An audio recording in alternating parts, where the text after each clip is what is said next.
It's a criminal organization, and they got it set up. They are literally, this is literally a killing spot for black men.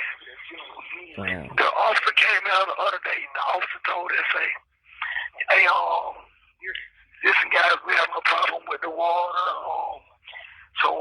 Listen, well, anyway, just boil your water. Just boil your water. I don't want to go too much into detail. Just boil your water. And we were like, wait a minute, what? Boil your water? How can y'all boil water? Well, they know inmates, and they know inmates know how to do stuff, you know. What do you mean they know inmates know how to do stuff? So they allowing y'all and giving y'all permission to do, like, use fire and stuff off in there? Hey, that's what he told us. That's what he told us. And we was like, because he didn't want to go into details about how bad the water was. What officer was this? Do you know the officer's name? Yeah, it was Sergeant Waters. Sergeant Waters. Yeah, Sergeant Waters. Wow. Yeah. Wow. And what else? And if I go drink some of the water, now it tastes like toilet water. We ain't got no. I've been there going on 2 years, and I ain't had no water. The water's filthy. The water they do give us is like a cooler, right? We got 32 men here. You know, a lot of men, they do sexual things to themselves and everything like that right there. Right. But we got 32 men in there sticking their head inside it. It be hell in the cooler. It be, and when the first year, I was like, the first year I couldn't touch it, period, because it's against my religion. I can't touch that, you know. Yeah. So after a year, I started, you know, some of the guys, they were like, man, you have to drink some water, man. They said, man, we feel just like you feel, man, but we got to stay alive. Man, I done end up. So now I get the ice out of there and I let it sit for like 30 minutes. And I drain the water off of it and then I drink it. So I'm getting sicker and sicker and sicker. Between the water, the food, the medicine, the blankets, everything they give us is something to make us sick. Everything they give us is something to make us sick. So it's basically like killing y'all day to day. That's why I said what I said. This is a real killing spot. This is a killing spot. Black men, ain't never black men in there. Wow. Ain't a white person in there. And y'all got a black sheriff. And we got a black sheriff. Got a black sheriff, got all black employees.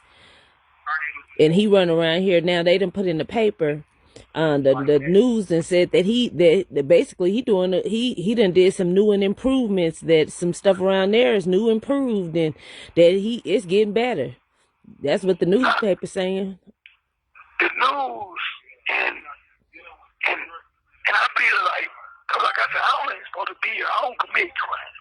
Right. But I produce TV shows. I had just got my own building. See, I'm going to produce a news television show that was about. They own the news station. Oh, I know. Oh, that's what I was posting today about, that the news is helping him cover up a lot of stuff that's going on in there. I mean, when we say we got a Fulton County massacre, we mean we got a Fulton County massacre. When I call that a trap house, they have trapped y'all in the building and they will not let you out. Like, soon as black men go off in there, but they down over here want to sit up here and talk about everything else that's going on, about ICE and all this stuff. That's a right there. That's a whole detention center right there for you know, that they done locked and basically kidnapped half of y'all, because a lot of y'all don't even get to go to court or nothing. Yeah, and that's the thing. When we go to court, they should be at home. You got people here with evidence. They won't even get your evidence.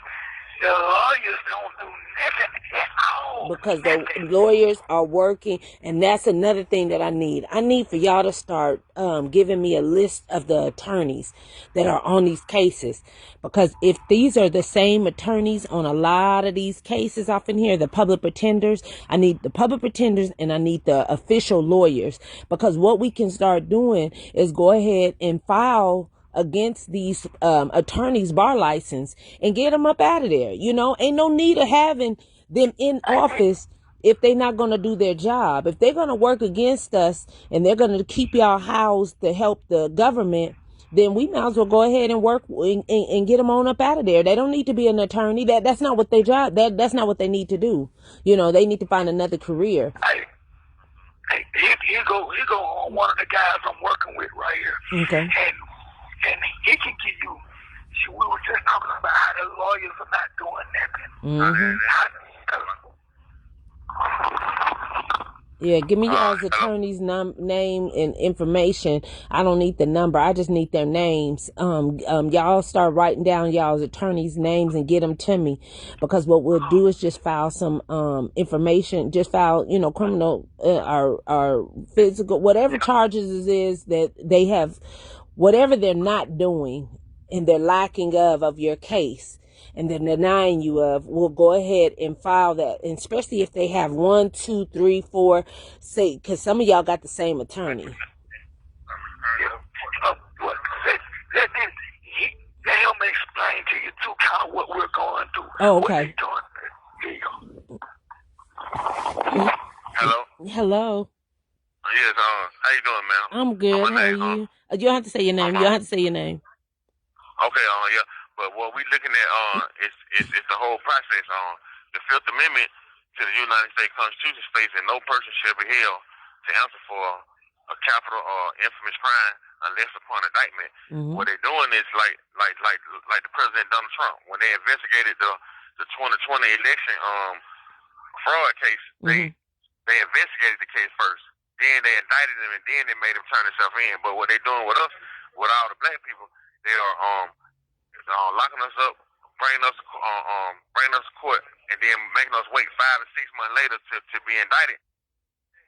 And they holding us, you know what I'm saying? Yeah, or even years later. Years. They holding us on an affidavit on arrest warrant, and the Constitution don't say nothing about arrest warrant. It say we got to be indicted by the grand jury and then arrested and then brought to court. But they doing that wrong, and then once they indict us, the indictment doesn't allege the time or the place or the commission or what the acts offenses have been committed, and that's required upon the Georgia law 17754. Do y'all have a list? Do y'all have a list of people that this is all happening to? Yes, man. It's about 100, 200 people on the 7th floor. Where everybody got their indictments, they got all their paperwork. We can show it to you, but we need somebody to come up here to get it. This is one of the most massive constitutional violation it is, and then the indictments are not being returned in open court. I got a letter from the clerk today. She said once they go into the grand jury proceedings and then they come out of the grand jury proceedings, they have to return the indictment in open court in front of a judge, and they have to answer to their names, saying that they all have occurred to make this a true bill indictment, and those minutes have to be recorded with the clerk office and signed with the clerk office. So I got letters back today, about 20 of them got letters back today, the clerk saying there's no evidence of the indictments being handled in open court. So therefore the whole indictments are invalid. Right. It needs to be dismissed. For 45 months. I've been locked up for 42 months now on the invalid indictment. Yep. Wow. And so look at if you can get it together in within the next couple of days, I'm gonna send somebody up there to pick it up. Okay, just all right, well, just come and see Jerome, and we'll give him all the information, and he'll give it to y'all. Okay. All right, thanks Wonderful. so much. Thank you. Hello. Yo, They violate ain't nothing right. The transcripts they supposed to give you. You know, we supposed to have, the law say that we supposed to have everything that we need so we can fully prepare for a defense. Right. They keeping the transcripts, the judge's orders. the stuff why the judge denied some of my hearings is not the same thing that was said in the courtroom. Nobody. The judge just said whatever she wanted to say and just made an order. And when I tell you, I ain't never seen that. And what hurt me the most is that, and I got, that's why I say, you know, I'm like, man, we just need the civil rights leaders to just come sit in the courtroom and look at what they, when Miss Marge came to court with me, guess what they did? What? I had about 10 or 15 people that I got was for me in my favor. When the judge seen all them people that out for me, she read the rules of the court and said, we're going to take a 2-hour recess. She did a 2-hour recess. So that they can leave. So she wanted them to leave. She didn't want them in the courtroom. Half of them left.